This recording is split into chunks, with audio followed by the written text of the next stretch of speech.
This weekend, the Jogo team had a concert with XXXTentacion that was phenomenal. And from a player perspective, attracted huge attention. First time any third-party island has been bigger than any Fortnite island or any Epic made island. I think that's a big milestone for us. I think technically, what do I play? I play a lot of the tycoon games. I think Fode has made some really nice tycoon games. I'm in love with its Jackie's games like Lumberjack Hero. New developers springing up right now that I think are extremely talented. Our job is just to give them more features. If they get more features, they'll make better games. My name is Tom Jank. I'm a UEFN creator. I work within Fortnite. I make maps. It's like Fortnite football, but as well as TMNT Pizza Shop Tycoon. So all over the place with different maps I've made. With the advent of Verse, when we introduced UEFN, it wasn't really modding anymore. You could code, but we didn't allow you access to a large part of UE. So in many ways, it wasn't because the developers didn't know how to develop. It's more there was no way for them to access large parts of the engine. Scene Graph kind of helps that and opens the door for you to program from the bottom up. Scene Graph is one of those foundational pillars that we really want to get right. And I'm pleased to say that the first release of Scene Graph is coming this Saturday, June 7th. Scene Graph is the most important new feature we've introduced since we announced UEFN. It's fundamentally a way to expose all the atomic components of Unreal Engine for you to access in a structured way. So like a scene rather than before, you kind of had Fortnite and you could mod it, but now you can build scenes ground up inside Scene Graph. I've been waiting for a long time, and I'm so excited to see that the beta is finally releasing. We're gonna get this stable new type of technology where we can do so much. I made Fortnite football, and I had to do completely custom physics. I had to program out all the math and all the generation. And so with Scene Graph, one of the power abilities that it has is to do these sweep hits, where I can raycast hits and check boxes. Before I had to do complex math to see the bounding boxes of things. And so now I'm able to I can just check if the ball hits a wall, and I can just get easily get its bounce trajectory. And so that will simplify code that maybe was 500 lines down to 30. It is truly gonna optimize and improve so many aspects of just interacting with the world with Fortnite. Fortnite doesn't have a ton of physics. It has a rolling ball here and there, but it's not a simulated world per se. The general physics allows you to make a physics playground and construct again your reality from the ground up exactly how you want to construct. It also means that the character you move around is physics based, so it's closer to a Fall Guys where everything is impacted by the actions you do. Where in Fortnite it's sort of a player pawn that moves around like a traditional video game. So we're introducing not just general physics, but also in a way that your character can affect the world, that you can stand on a swinging rope, you can walk over a rope bridge. My head always goes to monkey ball and marble races. I'm so excited to be able to get the characters in a monkey ball kind of thing and roll them down a hill and doing racing and things like that. Because with physics, it's just players can have so much more fun and control themselves of the craziness. Where before, you have to program every little thing, but physics allows for a lot of unique situations that I never would have expected with the players. The Epic Developer Assistant is an AI tool that currently in beta that will improve creator productivity. It's a general-purpose chatbot that can guide you through developing games in UEFN, and it'll even generate verse code from simple prompts.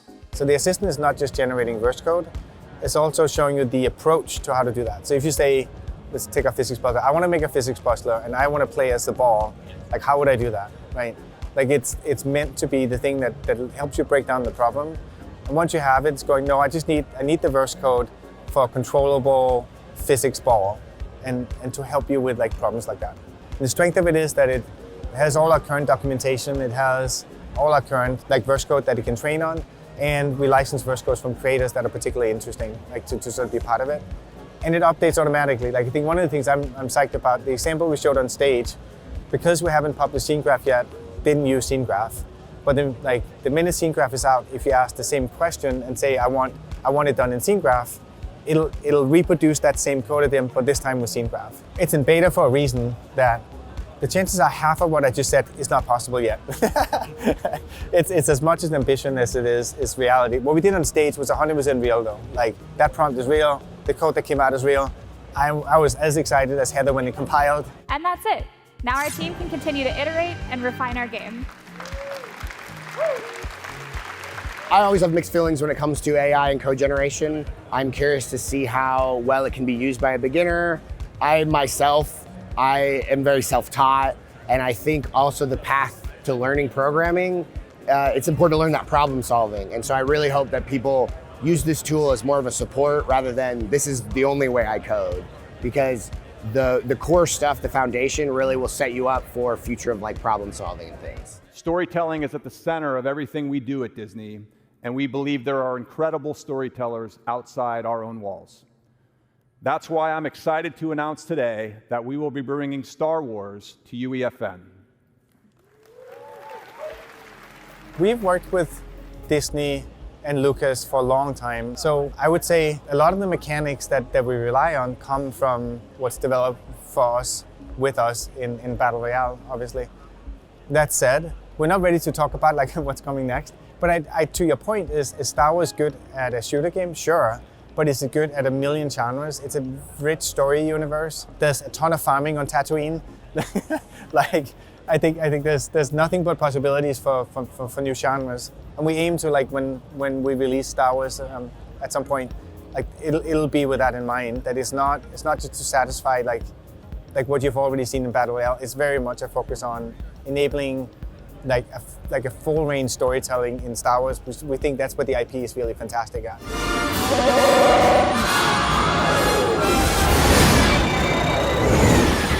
And to see Star Wars be announced, I have a lot of notebooks of ideas, and so I'm very excited to be able to start getting ready for that and that release. It's like exploration. You've got so many planets and so many worlds. I'd love to figure out a solid gameplay loop for being able to both enjoy this exploration, but also kind of take those fantasies of whether you're a smuggler or, because I lean towards more like tycoon type stuff. So I'd love to kind of get into, there's like Star Wars, I think it was Galaxies, there's an old MMO that really leaned into that. And I'd love to kind of bring that back and to bring life to that kind of more of the like business and like the interesting economy of Star Wars.